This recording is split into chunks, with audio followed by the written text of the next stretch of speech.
Welcome to Layer of the Alchemist, where we discuss all things heavy metal and hard rock.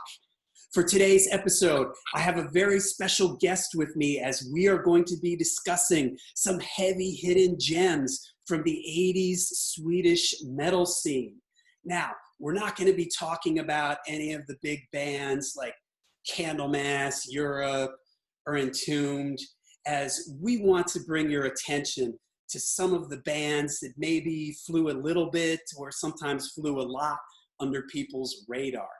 So, okay, I have my special guest with me here today. I have Per-Ola Nilsson. He is joining us from Jönköping, Sweden.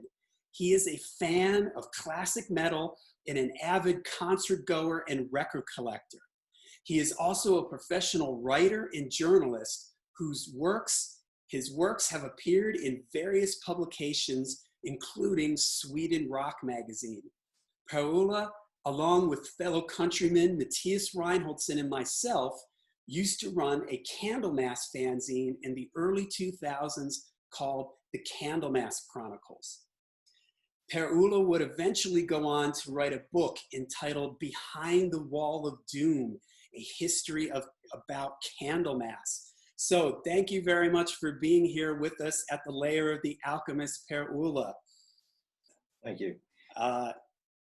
So as I mentioned earlier, Per-Ola and I, we did a Candlemass fanzine together. So I've been asked a number of times, when are we going to be doing a Candlemass episode here on Layer of the Alchemist? It will be happening. I promise you, we are going to be bringing our fellow Candlemass Chronicles writer in with us, Matthias. You may remember Matthias. He did the Iron Maiden Deep Cuts video with us a little while back. We're going to be bringing him in, and the three of us are going to be doing a Candlemass ranking.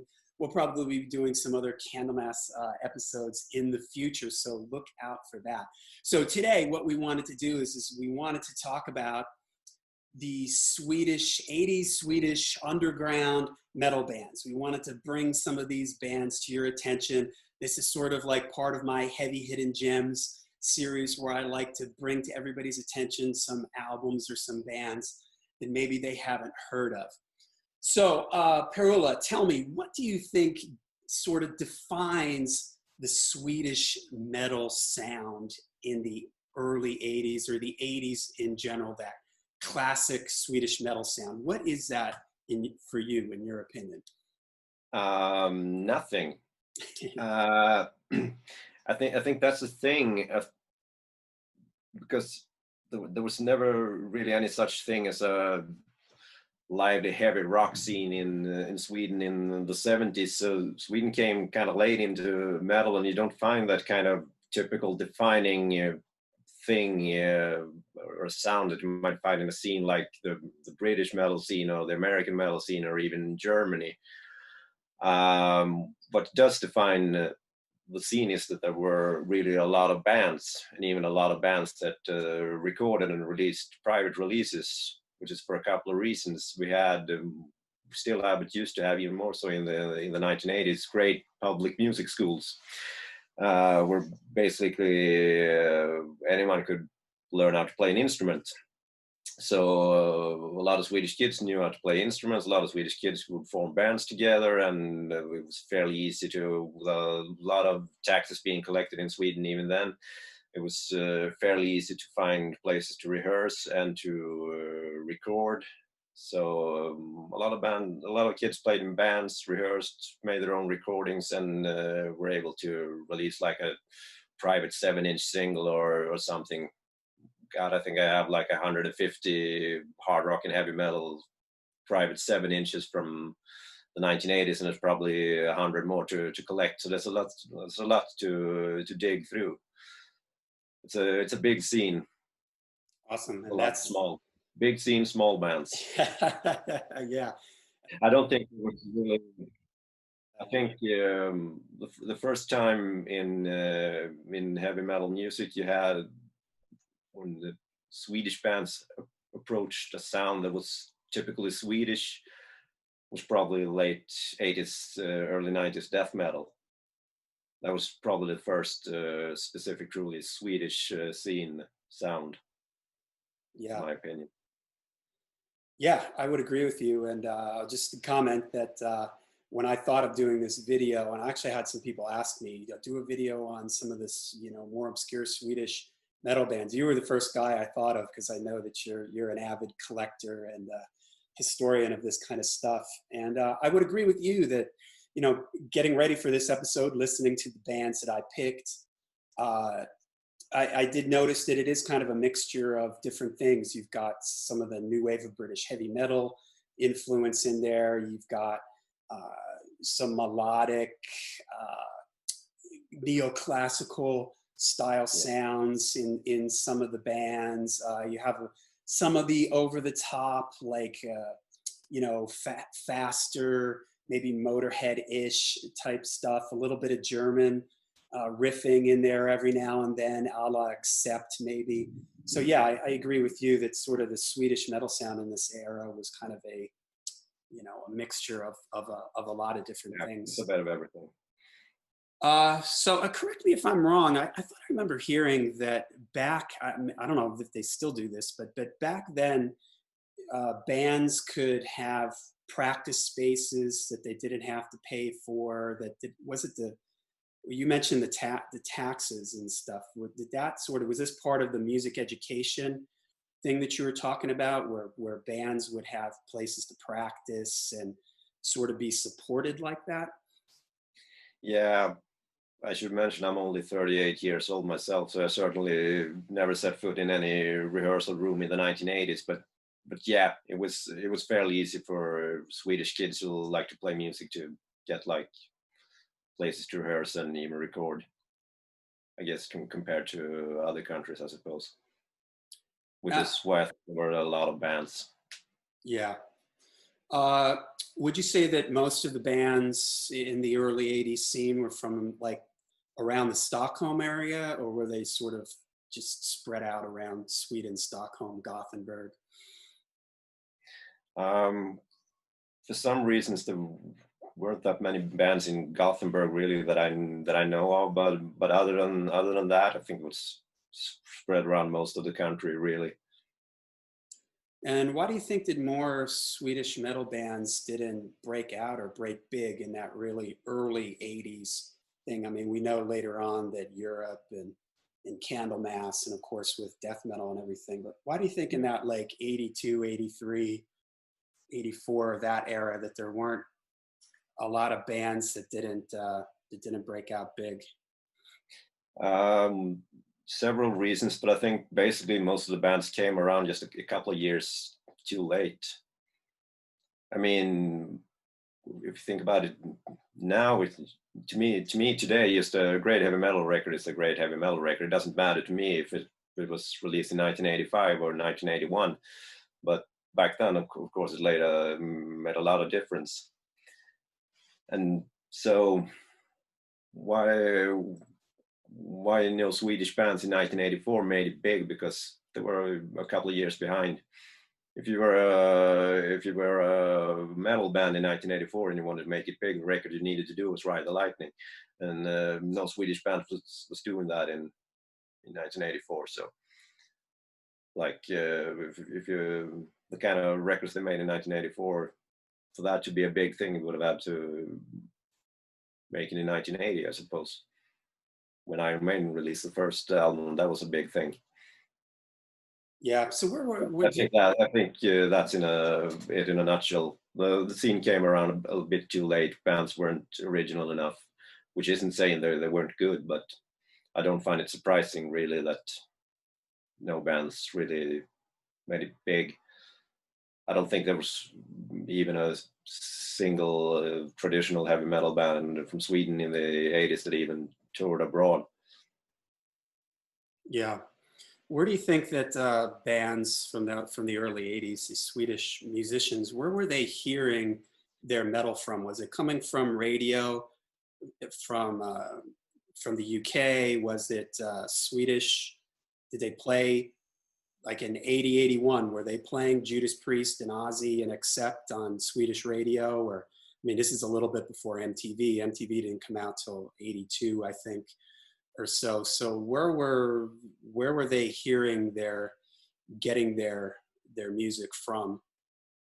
I was born in 1982, so I'm not sure what Swedish radio was playing in 1981.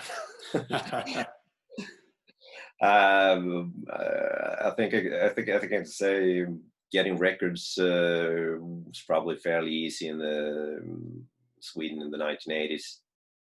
But I don't think I should be speaking on such subjects with no real life experience. Sure, sure. All right, all right. Well, okay. So what we're going to do for this episode here is Per-Ola and I have each picked 5 albums that we want to sort of feature.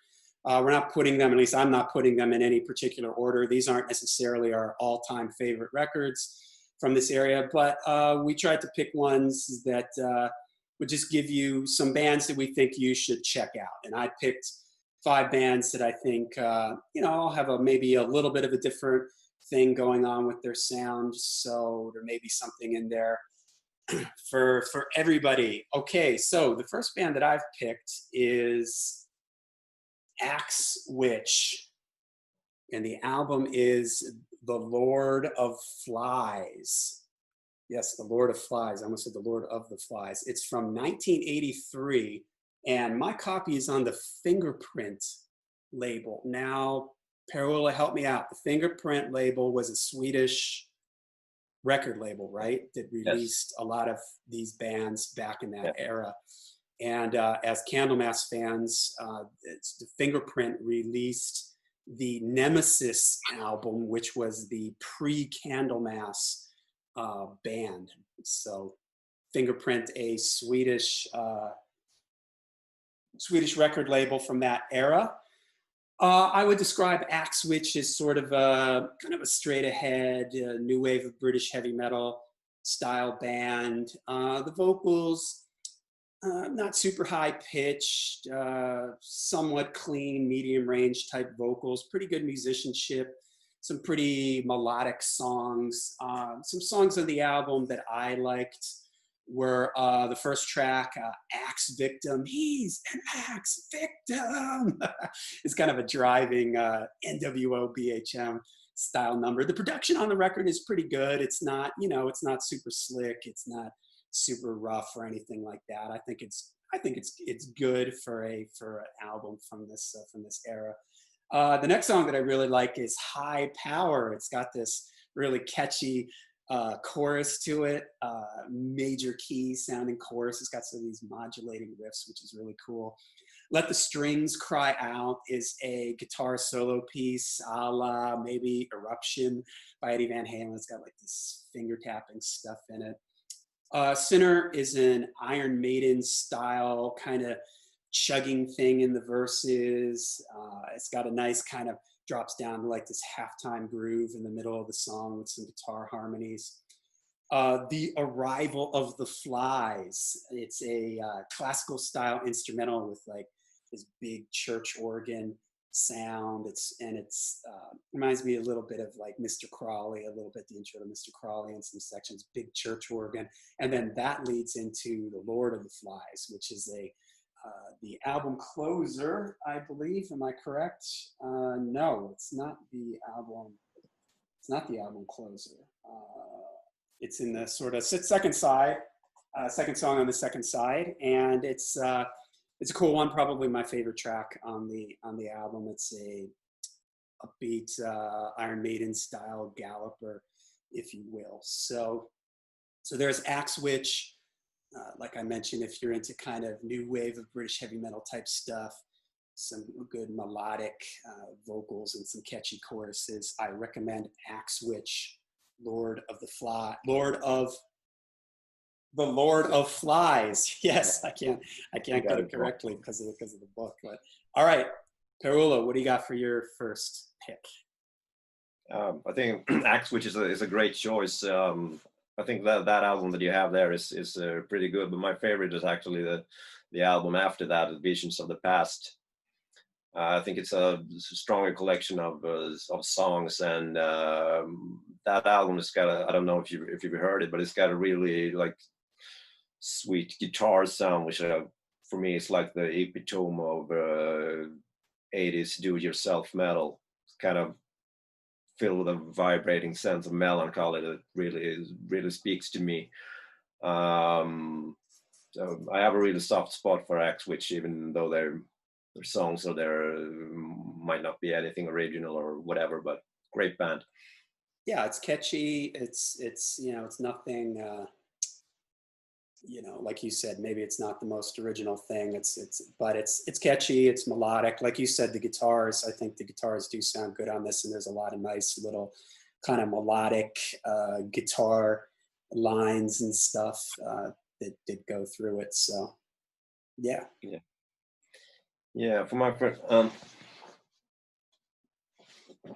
I didn't realize we were doing albums. I was thinking bands. So I was picking out a couple of records for the bands that I chose. And my first choice is Mindless Sinner. And they're also on the Fingerprint label, like a lot of Swedish bands from the area. And they were actually from the same town as AxeWitch. Linköping, and they were like friends. And AxeWitch was one of the first bands on the label, and if I remember correctly, they brought like a demo, a Mindless Sinner demo to the label, and they ended up releasing Mindless Sinner also. Their first release is a Master of Evil 4-track EP. Came out 1983 or possibly January 1984, and one full-length album, Turn on the Power. The reason I picked Mindless Sinner is because I think it's one of the easiest Swedish bands to like. They had a real knack for writing catchy, to the point songs with a lot of variety. They have like up-tempo double bass songs. They have like heavy songs, slower songs, guitar harmonies, and they have an above average vocalists and really punchy choruses. So it's a band to look out for if you, something that's easy to listen to and you can get into immediately. And they have like a strong cult following today, which I think is understandable. It's a band that any 80's heavy metal fan should be able to enjoy. They're also, I would say, the most obviously Judas Priest inspired band from the Swedish 1980s that I can think of right now anyway.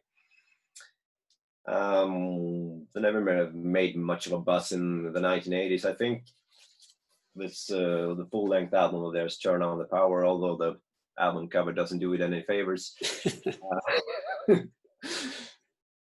could have been a mildly successful album if they had just a little bit of luck, because they recorded this album in 1984, shortly following the EP, but it was like Fingerprint by that point was running into some financial problems. I think they were going to release it in January 1985, but it came out January 1986.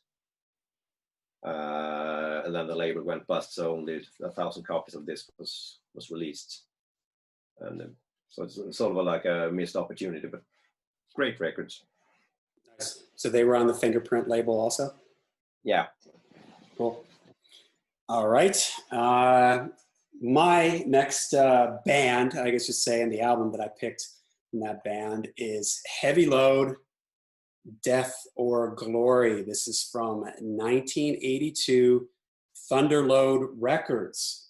So I'm assuming that was their own record label, Thunderload Records. Yep. Yeah.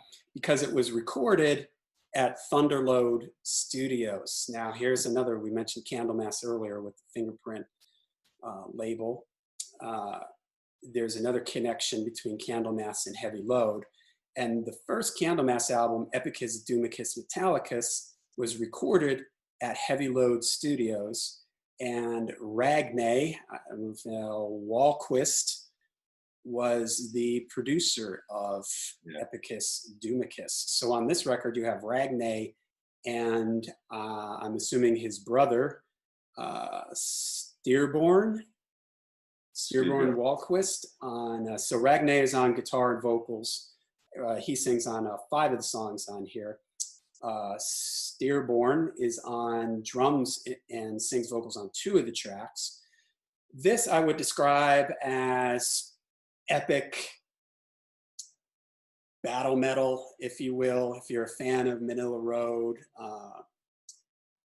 Omen, Battle Cries, that kind of thing, that's what this makes me think of. When I listen to this record, I want to go into a Swedish forest in the winter and fight a polar bear with my axe. That's what I want to do when I listen to this record.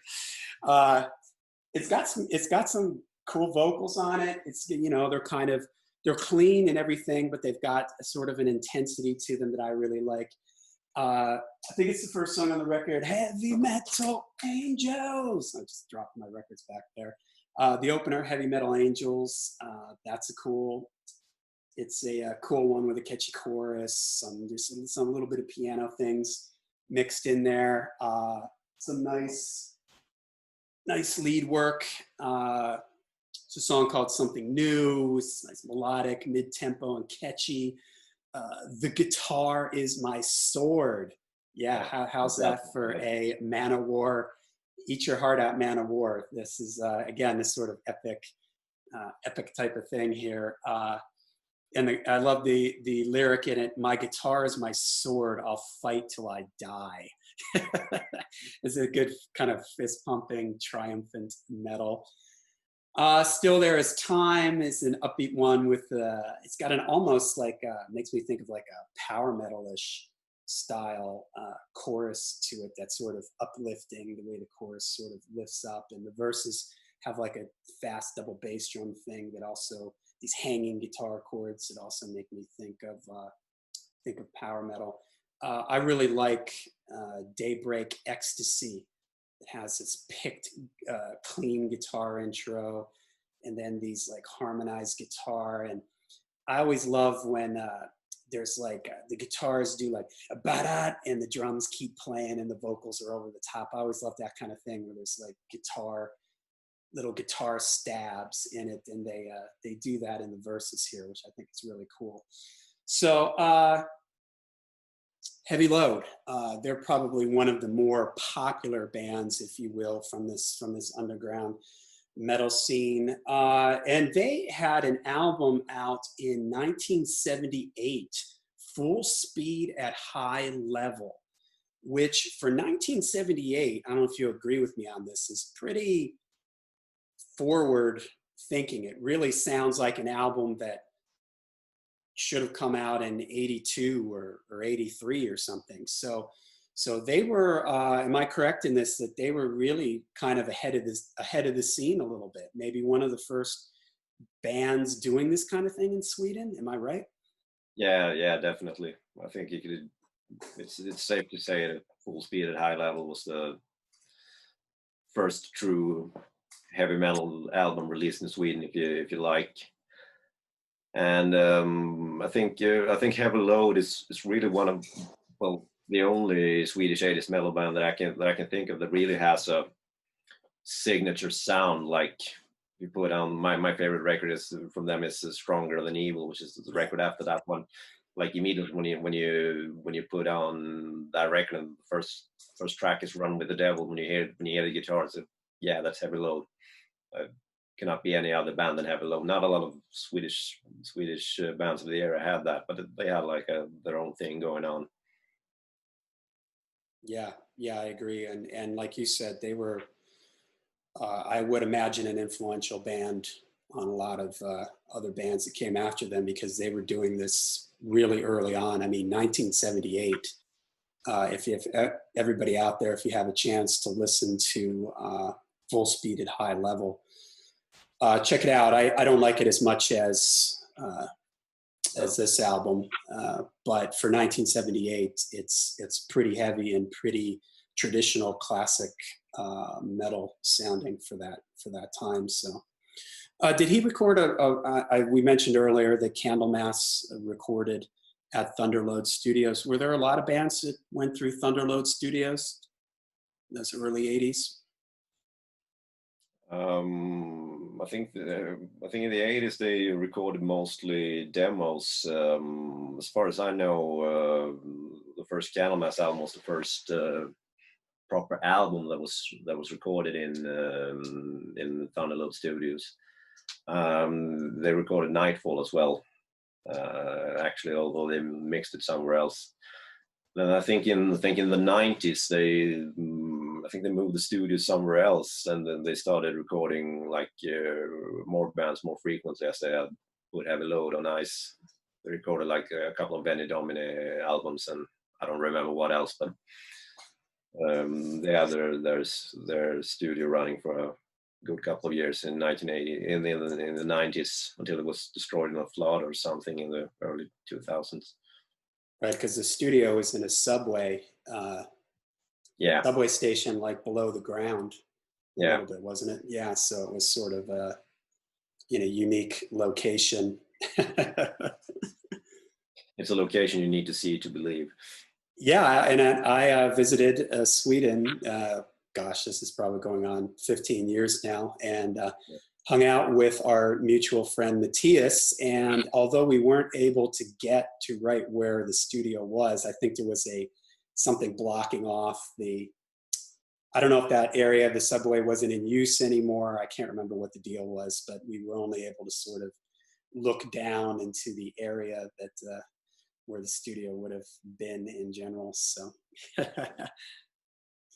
okay, what band do you have to share with us next? I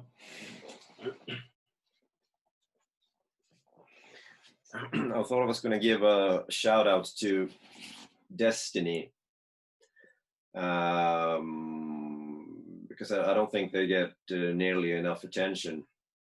I'm thinking with how popular the American kind of power metal is today, I think Destiny should get more attention, because they were the only band in Sweden that played that style. They were a Gothenburg band, and the first album they did was in 1985. It's called Beyond All Sense, and it's kind of misrepresentative debut, because it's like a crappy production and some out-of-tune vocals, and they hadn't really found their style yet. But in the ensuing years, they had like a total makeover, and for some reason, the bass player and a couple of other guys in the bands became really not fans of Sabotage.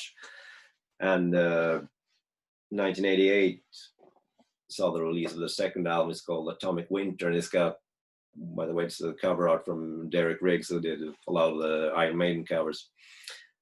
And you can really hear on this album they OD'd on Sabotage. It really got that dark, massive guitar tone, the aggressive riffs and the semi-progressive rhythms and the aggressive vocals. Everything, this is oozes Sabotage from start to finish. And the second album, no, the third album, the album after that came out in 1991. It's called Nothing Left to Fear. They have a couple more albums, but I think these two are their strongest releases. And it's really recommended if you're into that kind of dark American power metal sound, like early Sabotage, early Metal Church, Hex, I don't know what else, but they had that sound going on. It was pretty unique in Sweden. Awesome. I don't know, are you familiar with them? No, actually I'm not. So this is, I'm learning something here too. Awesome. Yeah. So you would recommend the second one there then, with the Derek Riggs album cover? Yeah, that's a good start. Atomic Winter, 1988, great album. What label were they on? This one was on US Metal Records, which sounds like it would be an American label, but it's not. It's a German label. And the third one, Nothing Left to Fear, is on Active Records, same as Candlemass. Yeah, cool. Which is a Swedish label. Awesome. All right, my next band and pick is 220 Volts, their self-titled album, and this is a sticker that says Svensk Hard Rock, and it was released 1983. But here's what's interesting: it was released, at least my copy is on CBS Records, which is a major record label here in the US, and especially at that time. So it's kind of interesting. Out of all my picks, this is the only band that was on a major label. And considering this is 83, it's pretty early in the game, because I would sort of describe this as good melodic metal. I certainly wouldn't call it LA or hair metal. It's nowhere near as sort of poppy as that. It still has some different sounds on it. It's more classic metal sounds on it, but it's maybe a little more melodic than some of the other picks that I had. It's produced really well. I guess you might expect that. I'm assuming they had some sort of budget, being on CBS Records. Some tunes that I really liked on it. Lonely Nights is a nice rocker with a catchy chorus. The End of the World has this like descending like guitar line that every time I hear it, it makes me think of Yngwie Malmsteen. Like it sounds like an Yngwie Malmsteen. Do da do da do da do da da. Gypsy Queen. It's another catchy chorus, chugging main riff type of thing with some nice guitar harmonies. Night Winds is a slower, dark ballad with an acoustic sort of picked guitar thing, and it has a female vocalist on it, which is interesting. It sort of works, maybe doesn't always work. It's got some nice subtle little organ parts in it. So yeah, this is sort of an interesting, cool record, because like I said, it's probably the most melodic out of the mainstreamish out of the albums that I picked. But it's sort of interesting. I don't really know what the record label was expecting from this band. Were they expecting them to be like more of an Iron Maiden, Judas Priest type band, or were they expecting them to be more of like a radio AOR style metal band? Because there's sort of little mixtures of both in here. I'm guessing that they were hoping that they were going to be some kind of band that got radio airplay and stuff like that, but alas, I don't think that ever happened. And they did go on to release a bunch of other albums after this, right? And I think that they did really go in a real melodic sort of AOR type direction, if I'm correct. Yeah, they did a couple of more albums down the line. Yeah, they got real like, and I think they even had some videos that got a little bit of airplay when they went into the real sort of radio rock type of thing. But this is still a pretty good classic metal sounding thing, nicely produced, good vocals, got some nice guitar work here and there on it, and some different things going on, some catchy songs. So 220 Volt, they're self-titled. Yeah. Sorry.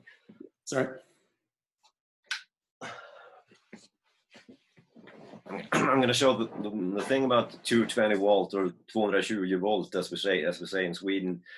They were a lot. I don't know if that was intentional or not, but they were a lot rawer and heavier at first. Pre-album.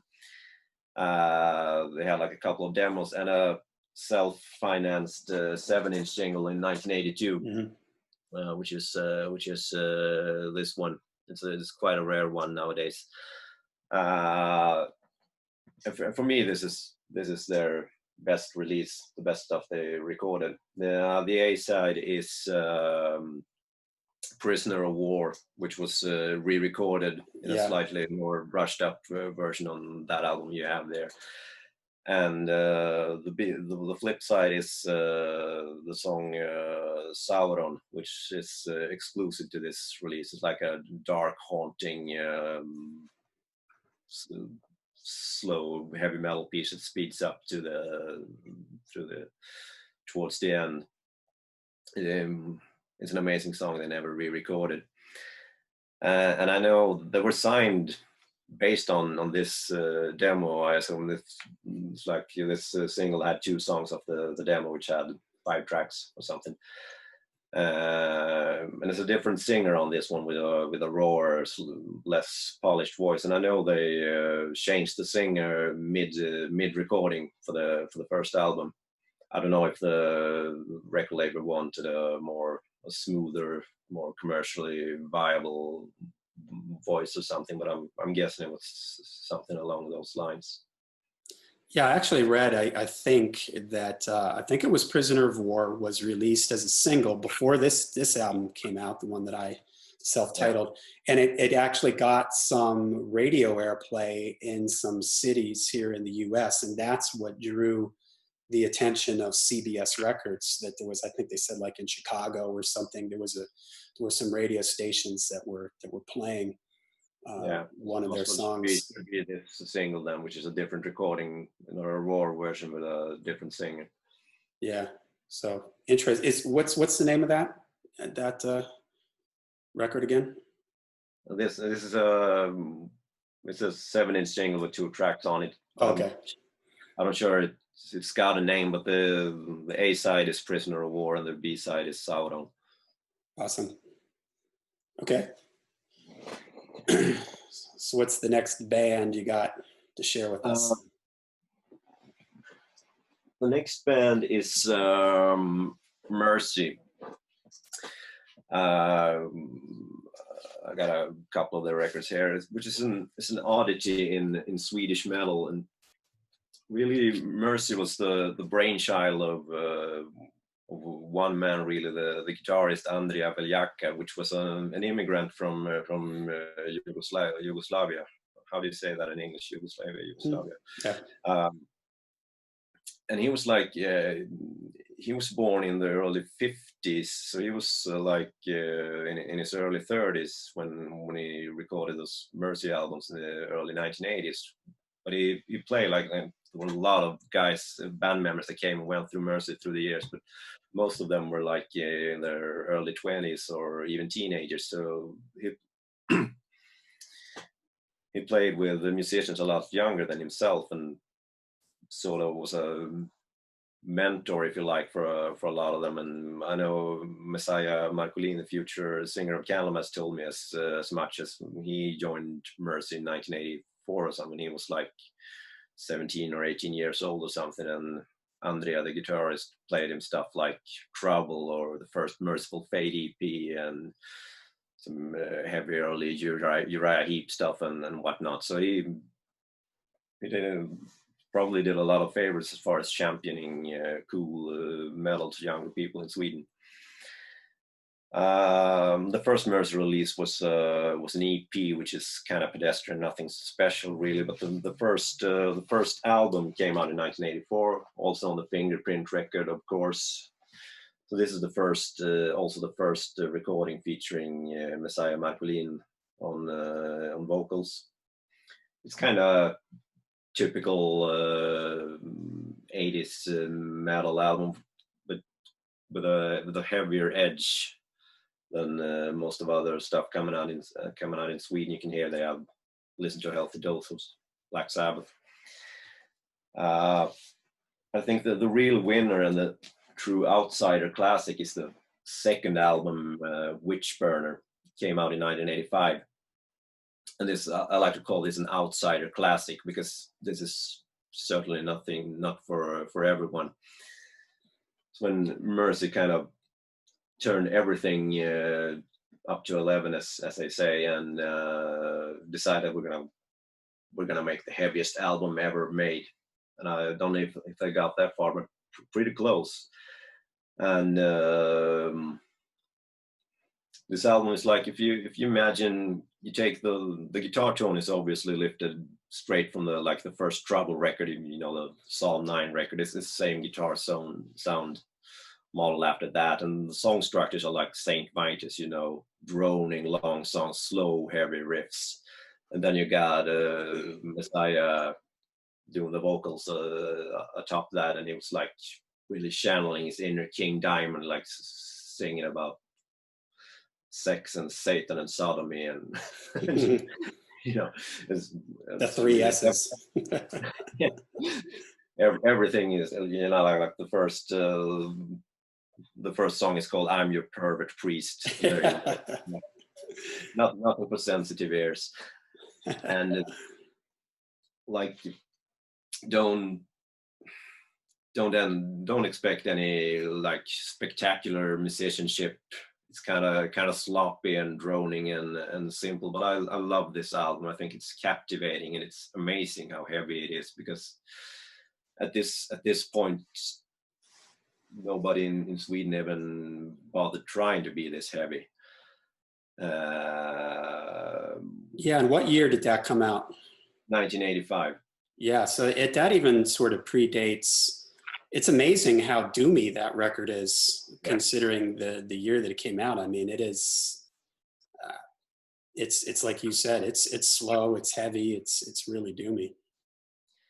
Yeah, I mean, you had, I mean, not only in Sweden, but even worldwide, you had like the first couple of Trouble albums, first Pentagram albums, and Saint Fight just had a couple of releases out, but I don't know what else was even remotely this heavy and droning in 1985. And I think, flaws aside, I think this record holds up really well today. And for me, it's an outsider classic I like to return to. And they made this was the last album Messiah did for Mercy, so he only did 2 albums, but they made a couple of other recordings with various members throughout the years. And I'd also like to give a shout out to the last albums they did in the 80s, which is called King Doom, came out in 1988. They had sort of sped up some of their songwriting by then, and I think can really hear some Evil Merciful Fate influences on this album. And that's a single like, when I listened to he actually resurfaced in a melodic power metal band called Supreme Majesty like 10 or 12 years later, but I don't know if that's true, but when I listen to this album, I get the feeling like this guy, the singer, learned to use his falsetto like last week. and I'm like, oh, that's really cool. I'm gonna sing the whole record in my falsetto. I mean, it's over the top, but I think it works within the context of the album. It gives it a special vibe, with emphasis on special. Yeah. Also, like all Mercy releases, this is not for everyone, nothing for sensitive ears, but yeah, for fans of like Doom, although I think that, you know, Merciful Fate, Doom metal, I think that people would like those. I know I do. I really like those Mercy records. They are raw and kind of a little primitive, but they've got a lot of vibe and atmosphere to them. So I think that they're pretty cool. Yeah. All right. The next band and album that I have is Torch, the self-titled album. This is a pretty wild album cover. It's actually a gatefold. Yeah. Pretty cool. Pretty cool artwork on the back. I'm not too sure about the front, but this is 1983. It was on Tandan Records. Okay. At least that's what it says on mine. Classic NWO BHM style stuff. Got a little bit of some Accept type moments, riffing type things. It makes me think of Accept. It's got some faster, over the top moments, but not in like a thrash metal way, more like an early metal, you know, fast, maybe Motorhead-ish style drumming, not as dirty as Motorhead, but, you know, that like kind of fast drumming every now and then. Some of the songs I thought were cool. The first song, Warlock, also Beauty and the Beast, are both kind of catchy NWO BHM headbangers. Watcher of the Night, it has that sort of fast driving Accept feel. Battle Axe starts off with this sort of classical style picked guitar intro, and then it goes into sort of a chugging fist in the air type number. Sinister Eyes is kind of catchy. And then the final song on the record, Gladiator, probably my favorite on it. It's got a sort of an Iron Maiden style gallop to it, and it's got an epic kind of battle feel to it, if you will. So the production on the record is okay. It's kind of raw, but the vocals are okay. He has some high screams here and there. Maybe not the most mind-blowing record in the world, but it's got some cool little interesting things on it here and there. Yeah, I think of Torch as the Swedish Accept, really. I think you can hear I can't think of any other Swedish bands we can hear such obvious Accept influences. And I think, if I'm not mistaken, I think the singer Dan Dark, he was later in a Accept cover band for a good number of years.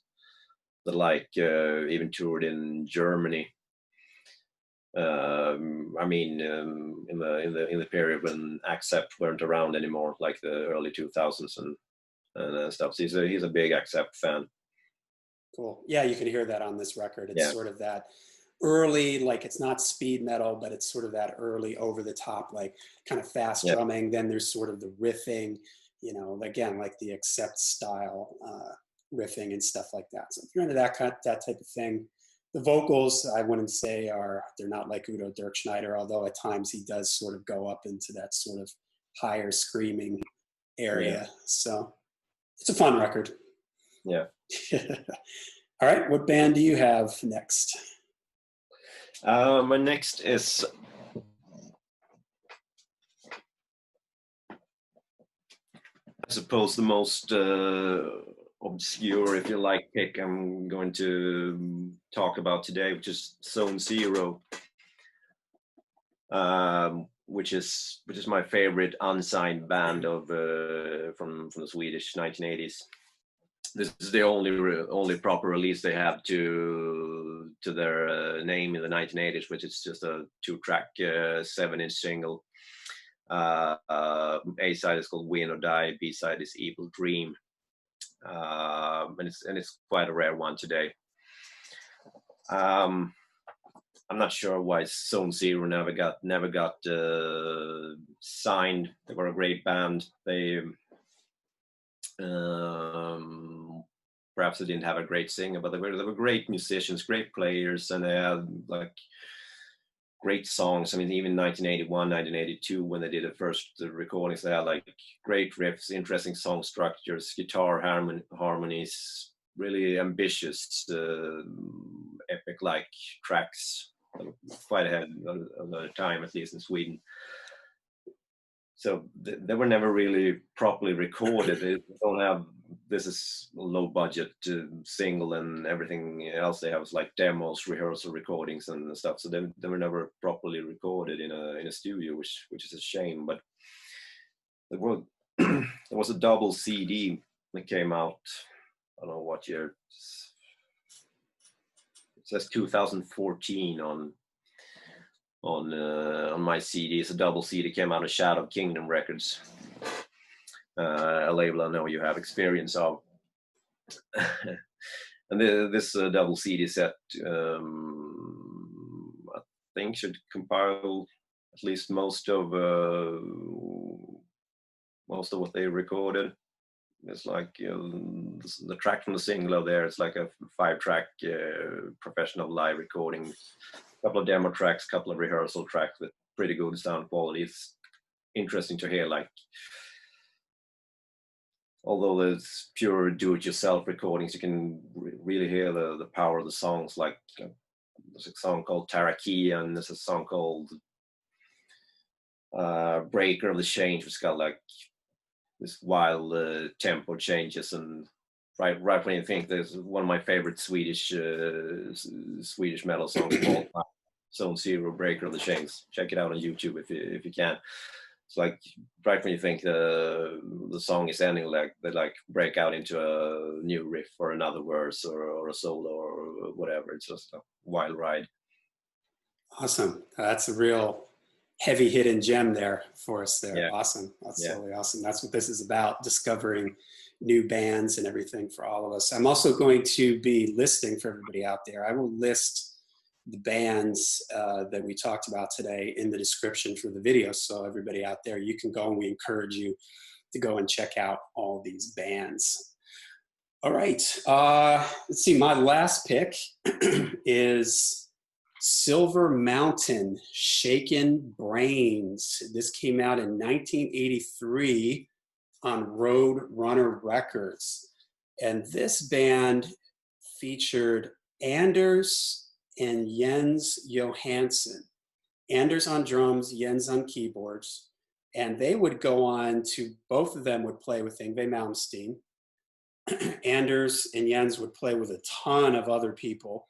Jens would play with Stradivarius. He played on Dio's Lock Up the Wolves. This is a very Yngwie-ish neoclassical feel to it. Jonas Hansen on guitar has some great, if you're into that kind of neoclassical, not as quite shreddy and over the top as Yngwie, but definitely a strong classical influence in the sound. You're really gonna like this record because it's got that sort of all over it. Sounds a lot too like there's a lot of keyboard guitar interplay a la Deep Purple or Rainbow, Ritchie Blackmore vibe across a lot of this, across a lot of it. Some tracks that I really liked on the records, 1789. The opening number's got a gallopy Iron Maiden style thing going on. Kill them, hang them, like a shouting chorus. People are shouting, chorus type thing. And really, necrosexual killer and destruction song, both sort of driving neoclassical, maybe almost at moments bordering on power metal.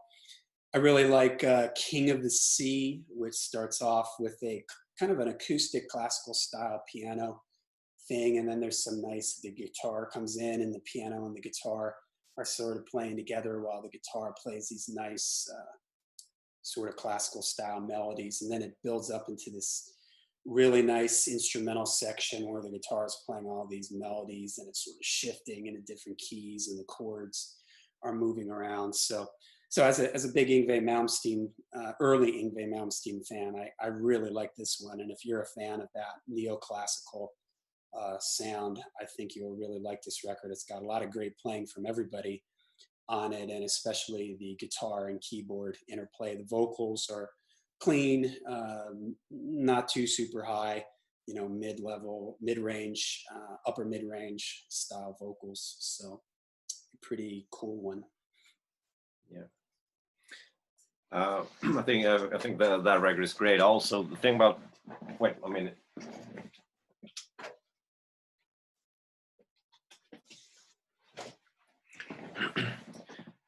the thing about Silver Mountain, they were kind of pioneers. Also, the first release was 7-inch single in 1979, and they were originally they didn't have keyboards.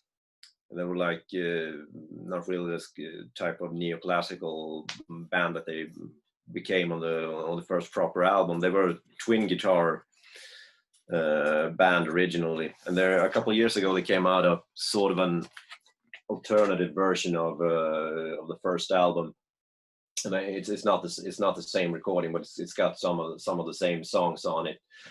Recorded I think in 1980. With two guitars. It's really cool to hear some of those songs in different versions with two guitars and no keyboards. It's a little rawer and a bit more British sounding. The release is called Before the Storm.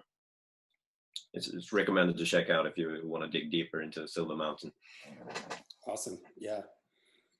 You can't help but think, I wonder if Yngwie, I thought I did read somewhere that Yngwie, these guys were around when Yngwie was doing his thing in the early 80s. There must have been some influence there back and forth, or I don't know if Yngwie was ever around these guys, but it really has for me that sort of early Yngwie, marching out Yngwie style classical thing to it. This is pretty early. This is 83, so I think this is even before Yngwie's solo albums came out. Yeah. Cool. All right. What do you got? I think you got one more. I forget where we are in the list here. Yeah, I got one more. And my top pick, I suppose, is Gotham City, which is my favorite Swedish 80s metal band.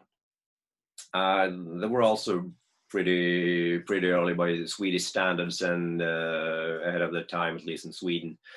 The first release was 7-inch single, 1982. It's got their theme song, Gotham City, and the flip side is Killer Angels. This single is rare as hen's teeth now. I was lucky enough to get it like 20 years ago when it was still possible to get. And they had like 500 copies. Wow.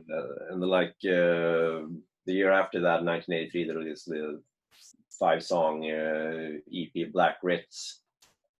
And I've heard there's a popular legend that this album also came out in 500 copies, but that can't be true because it's just way too easy to find for that. I'm guessing there's at least 2,000 copies of this floating around, but it's also a pretty rare one nowadays. On these two first releases, Gotham City had it against it. They had a polarizing kind of singer, which really is just a guy with a microphone, I suppose, and a really thick Swedish accent. I mean, you can't. I couldn't fake an accent as thick as his. And I don't know if you've heard this stuff, but apart from that, which that turns some listeners off, but they had everything else going for them, like riffs, choruses, song structures, harmonies, guitar solos, everything. They were really quite accomplished in all departments except vocals in these first releases. For me, they're still great, and I don't mind the vocals, but I know some people do. And they changed. They were also signed to infamous Fingerprint Records in the year after, in 1984, and they changed the singer.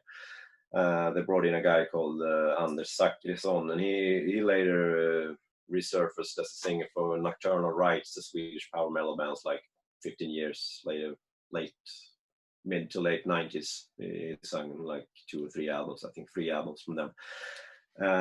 And he was a much more accomplished singer, of course, and a lot of people would say they lost their charm or their edge when they didn't have the special vocals from the earlier releases anymore. But then a lot of people will also say it was a past improvement, which is also my opinion. I think some a bit more able vocalist allow them to transcend to ascend to new heights. And this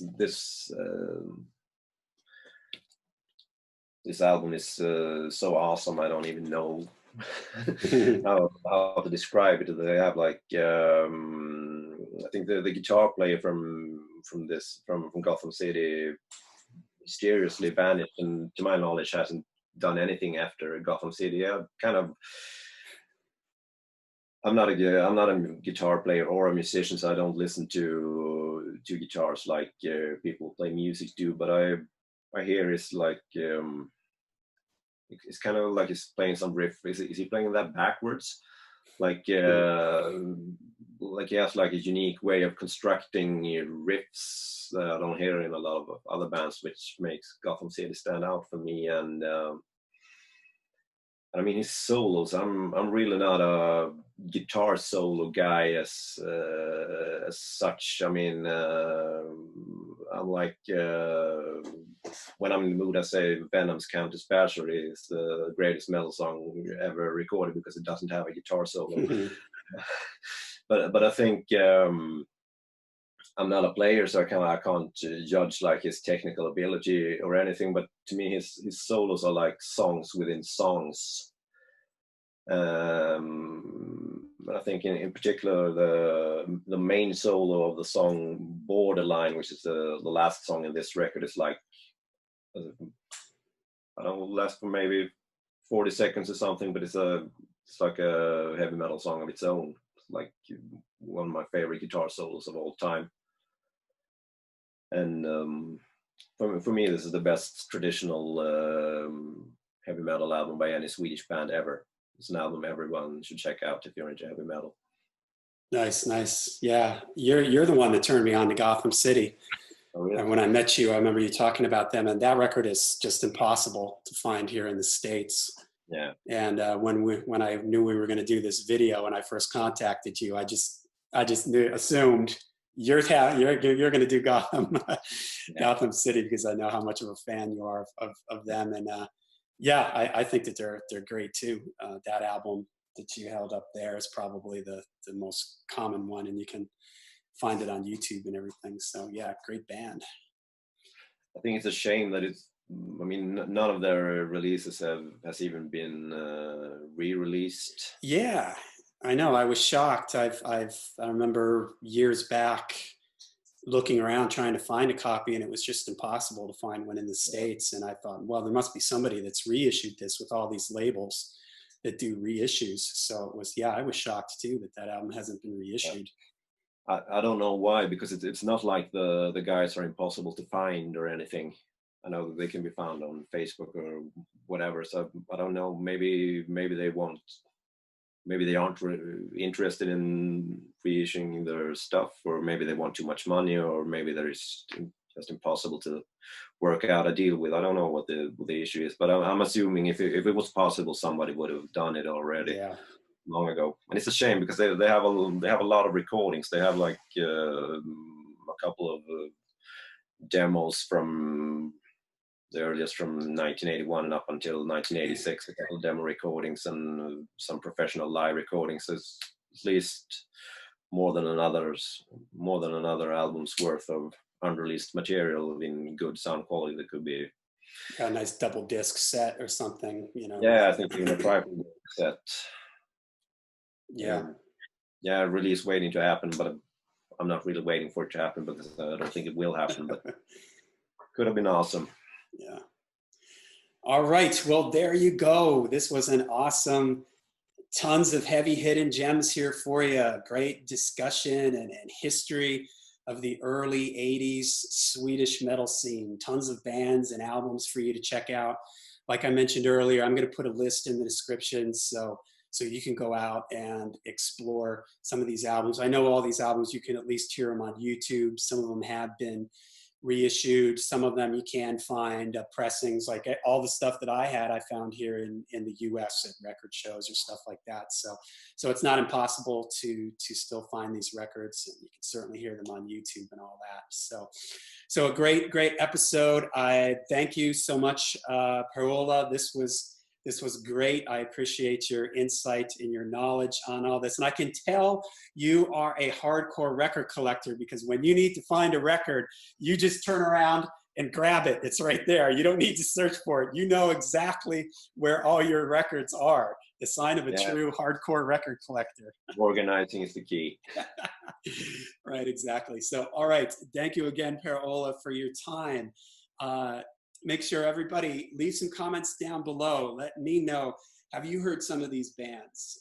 Maybe there's some bands that we didn't mention. Of course, we couldn't cover every single Swedish band that came out in the 80s. And as I mentioned earlier, we wanted to focus on some of the bands that were a little more off the radar. We thought that maybe some people might not have heard of them. But let us know in the comments, maybe some bands that you really like that we didn't mention. Let us know what you think of the bands that we did talk about. And until we see you again, and make sure you hit subscribe and like. And until we see you again, make sure you stay heavy, stay metal.